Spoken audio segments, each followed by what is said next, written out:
તમામ શિક્ષકો અને મારા પ્રિય મિત્રો, આજે મને શાળામાં ઉજવાતા તહેવારો અને કલ્ચરલ સેક્રેટરી તરીકે મારી ભૂમિકા આ વિષય પર મને મારા વિચારો રજૂ કરવાની તક મળી છે. તે બદલ હું શાળાની ખૂબ જ આભારી છું.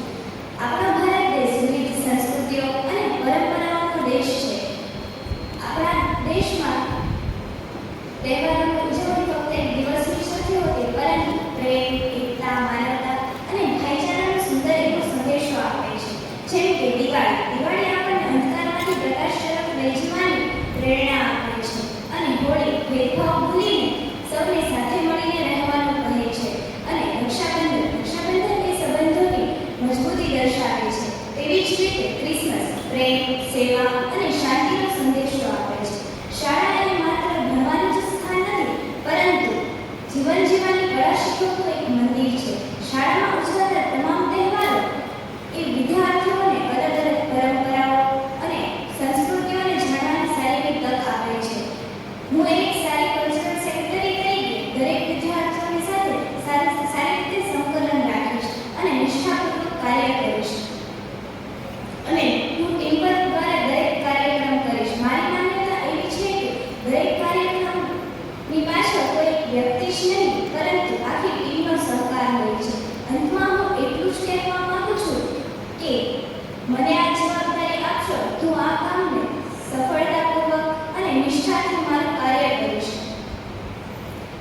તો ચાલો આપણે સૌ બનાવીએ આપણી શાળાને સુંદર.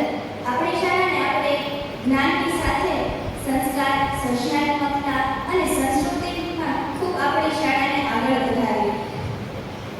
જેના નામમાં જ છે ઉત્સવ, એ જ બનાવશે શાળાના નવા ઉત્સવોની ખુશી. મત આપો ઉત્સવને. Thank you. નમસ્કાર, મારું નામ ગોયલ રંશીબા છે. અત્રે ઉપસ્થિત ફાધર, સિસ્ટર અને ટીચર્સનો આભાર માનું છું કે જેઓએ મને આ તક આપી. આજનો મારો વિષય છે તહેવારો. ભારતના તહેવારો.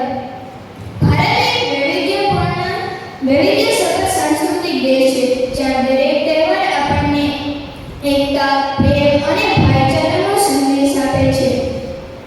આપણા રોજિંદા જીવન કંટાળો અને વ્યસ્ત હોય છે, જેમાં તહેવારો આપણો રંગ પૂરી રાખે છે. સામાજિક એકતા.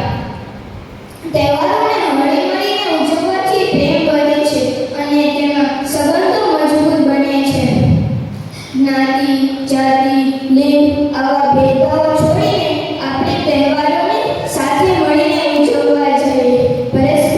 પરસ્પર પ્રેમ વધે છે. નકારાત્મકતાનો નાશ.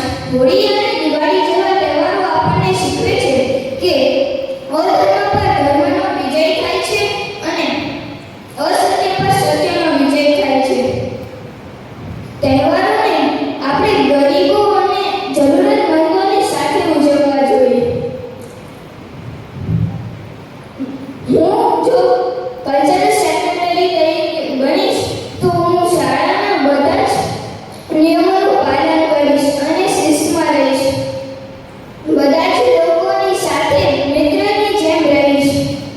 મારા શબ્દને અંત તરફ લઈ જતા બસ એટલું જ કહેવા માંગુ છું કે તમારો કિંમતી વખત વેદાંશીને જ આપો. Thank you. હું જાણીતા કૃષ્ણદીપસિંહ.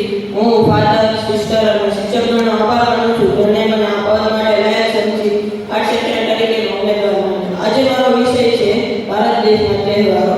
ભારત દેશના તહેવારો ઘણા બધા છે, જેમ કે દિવાળી, ક્રિસમસ વગેરે. દિવાળી આપણને પ્રકાશ તરફ લઈ જવા માંગે છે.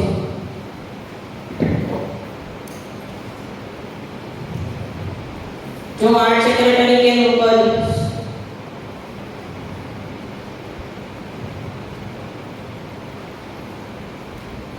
આભાર.